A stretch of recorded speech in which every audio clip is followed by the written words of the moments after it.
मधेपुरा में पुलिस और अपराधियों के बीच हुई मुठभेड़ के बाद भारी मात्रा में हथियार और कारतूस के साथ टॉप 10 की सूची में शामिल अपराधी को पुलिस ने गिरफ्तार कर लिया है। वो कहावत तो आपने जरूर सुना होगा कि कानून के हाथ बहुत लंबे होते हैं। अपराधी कोई भी हो, कानून के हाथ उसके गिरेबा तक पहुंच ही जाता है। इसके कई उदाहरण भी आप लोगों ने देखा और सुना होगा। आइए आज फिर एक ऐसी कहानी आपको बताते हैं जिसे जानकर आप हैरान रह जाएंगे। दरअसल मामला मधेपुरा जिले के कुमारखंड प्रखंड से जुड़ा हुआ है, जहां से एक युवक अपराध की दुनिया में कदम रखता है और कुछ ही दिनों में अपराध का एक बड़ा साम्राज्य खड़ा कर लेता है। बेखौफ होकर हथियारों का प्रदर्शन करता है और फायरिंग करते हुए वीडियो सोशल मीडिया अकाउंट पर अपलोड करता है। जब तक पुलिस कुछ समझ पाती तब तक इन्होंने एक अपना बड़ा साम्राज्य खड़ा कर लिया। उसके बाद आपराधिक घटनाओं को अंजाम भी देने लगा, जिससे क्षेत्र में दहशत का माहौल उत्पन्न हो गया। मधेपुरा पुलिस ने तुरंत इस पर नकेल कसने की योजना बनाई और इसे मोस्ट वांटेड के टॉप 10 की सूची में शामिल किया। इसके बाद इसकी गिरफ्तारी के लिए पुलिस ने कार्रवाई शुरू कर दी। आखिरकार गुरुवार को पुलिस को सफलता भी मिली। इस मामले को लेकर मधेपुरा एसपी राजेश कुमार के द्वारा प्रेस वार्ता आयोजित की गई। प्रेस वार्ता में एसपी राजेश कुमार ने बताया कि अपराधियों एवं आपराधिक गिरोह के विरुद्ध मधेपुरा पुलिस की अभियान लगातार जारी है। इसी कड़ी में यह कार्रवाई की गई है। दरअसल जिले के कुमारखंड, मुरलीगंज तथा बेलारी ओपी क्षेत्र में सक्रिय तथा मोस्ट वांटेड टॉप 10 की सूची में शामिल अपराधी राजा कुमार पिता आशीष प्रसाद यादव, साकिन रहटा, वार्ड नंबर 13, थाना कुमारखंड, जिला मधेपुरा के द्वारा एक गिरोह का संचालन किया जा रहा था। इस गिरोह के द्वारा इन क्षेत्र में लूटपाट, छिनतई, यत्र तत्र दहशत फैलाने के उद्देश्य से फायरिंग, नए नए हथियार के साथ वीडियो अपलोड करना, क्षेत्र में लोगों से रंगदारी की मांग करना जैसे अपराध किया जा रहा था। इस गिरोह का इन क्षेत्र में काफी दहशत हो गया था। इस गिरोह के सरगना की गिरफ्तारी तथा अन्य सदस्यों की गिरफ्तारी के लिए एसपी राजेश कुमार के निर्देशन में एसडीपीओ अजय नारायण यादव के द्वारा गठित की गई विशेष टीम को 11 जनवरी की आधी रात को सूचना मिली कि मोस्ट वांटेड कुख्यात अपराधी राजा कुमार अपने निज आवास रहटा में मौजूद है। सूचना पाते ही गठित विशेष टीम के द्वारा राजा के घर को घेराबंदी की गई, लेकिन अपराधियों के द्वारा पुलिस पर अंधाधुंध फायरिंग किया गया। पुलिस के द्वारा काफी संयमता के साथ घनी आबादी और घने कोहरा होने की वजह से पुलिस ने जवाबी फायरिंग नहीं की। गोलीबारी के घंटों बाद पुलिस के द्वारा उनके घर की तलाशी ली गई। तब तक अपराधी वहां से फरार हो चुके थे, लेकिन उनके घर के आंगन से 3 खोखा नशीले पदार्थ की कई बोतलें एवं अन्य सामान बरामद किया गया। इस संदर्भ में घटना में शामिल कुख्यात राजा कुमार के परिवार के सदस्यों में से उनके पिता आशीष यादव, माता नीलम देवी और उनकी बहन को गिरफ्तार कर लिया गया। जिसके बाद गुरुवार को पुनः 3:30 बजे के आसपास पुलिस को सूचना मिली कि कुख्यात अपराधी राजा कुमार एवं उनके गिरोह के दर्जनों सदस्य हरवे हथियार के साथ अपने तालाब के पास एकत्रित होकर किसी बड़े घटना को अंजाम देने की योजना बना रहे हैं। बस सूचना पाते ही टीम के सभी सदस्य जैसे ही उक्त स्थल पर घेराबंदी किया, अपराधियों ने दोबारा अंधाधुंध पुलिस पर फायरिंग शुरू कर दी। पुलिस के द्वारा भी आत्मरक्षा के लिए जवाबी फायरिंग की। उसके बाद पूरे क्षेत्र की घेराबंदी की। वहां उपस्थित अपराध कर्मियों में से 5 अपराधी को हथियार व जिंदा कारतूस के साथ गिरफ्तार कर लिया, जिसमें गिरोह के सरगना राजा कुमार के अलावे धर्मेंद्र कुमार उर्फ केशव कुमार, आकाश कुमार, चिंटू कुमार, रुपेश कुमार शामिल है, जबकि अन्य अपराधी भागने में सफल हो गए। अपराधियों के पास से एक कार्बाइन की मैगजीन और 4 देसी कट्टा के साथ कई जिंदा कारतूस भी बरामद किया गया है।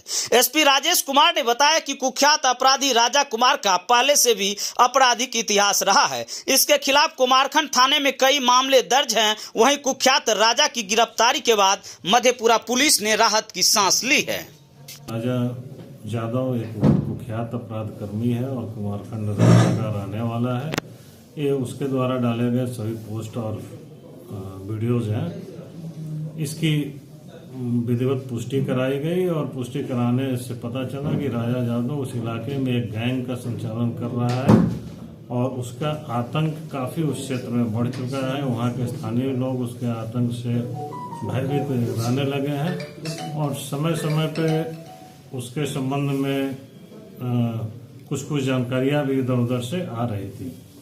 जैसे ही इसकी पुष्टि हुई, हमने एक टीम का गठन किया। अनुमंडल पुलिस पदाधिकारी मधेपुरा के नेतृत्व में इस टीम का गठन किया।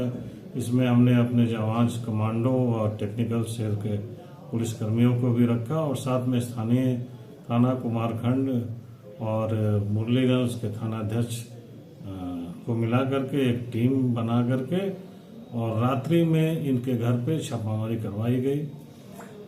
परंतु जैसे ही हमारी पुलिस टीम वहाँ पे पहुंची, राजा जादव घर के अंदर से ही फायरिंग करना शुरू कर दिया और काफ़ी देर तक फायरिंग करते रहा।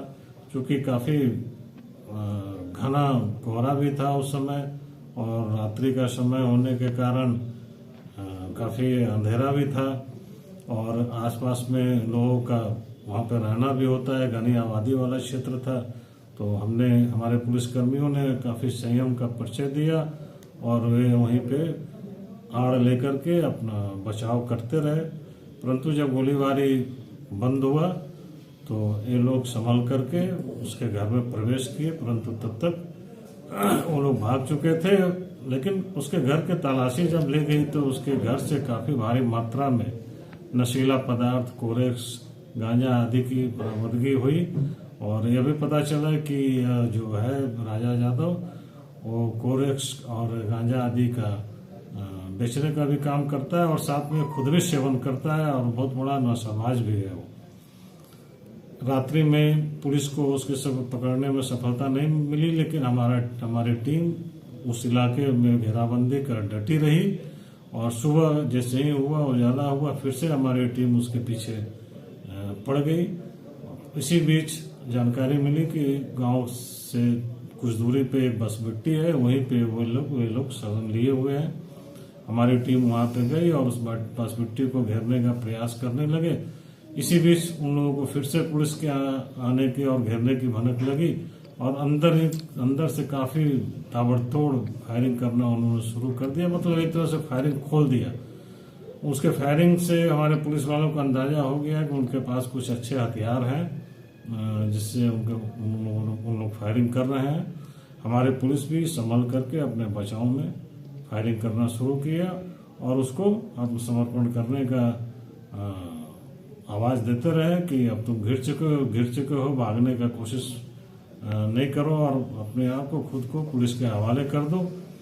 परंतु वे लोग आधे घंटे तक करीब गोलीबारी किए और हमारे पुलिस भी इस गोलीबारी के बीच जूझते हुए उसके करीब जाना शुरू कर दिया और अंततः जब पूरी तरह से वो लोग घिर गए तो अपने आप को सभी लोग अपने हथियार रख करके सरेंडर किए। और जब हमारी पुलिस अंदर गई तो वहाँ पे कुल 5 व्यक्ति मिले, जिसमें राजा जादव खुद भी था और उसके जो सहयोगी 4 अपराधकर्मी थे वही लोग भी थे। राजा जादव की जब गिरफ्तारी हुई तो उसके पास से एक कार्बाइन बरामद हुआ जो कि सेमी ऑटोमेटिक वेपन्स माना जाता है। यह एक बहुत बड़ी कामयाबी है पुलिस के लिए। इस क्षेत्र में राजा यादव का आतंक काफ़ी तेजी से बढ़ते जा रहा था, लेकिन समय रहते पुलिस ने इसके गिरोह को पकड़ने में हथियार के साथ में कामयाबी पाई है। हमारी पुलिस इसके लिए पुरस्कार योग्य है और मैं अपने स्तर से भी इन लोगों को पुरस्कृत करूंगा, साथ ही अपने डीजीपी महोदय से भी इन्हें पुरस्कृत करने के लिए अनुरोध करूंगा।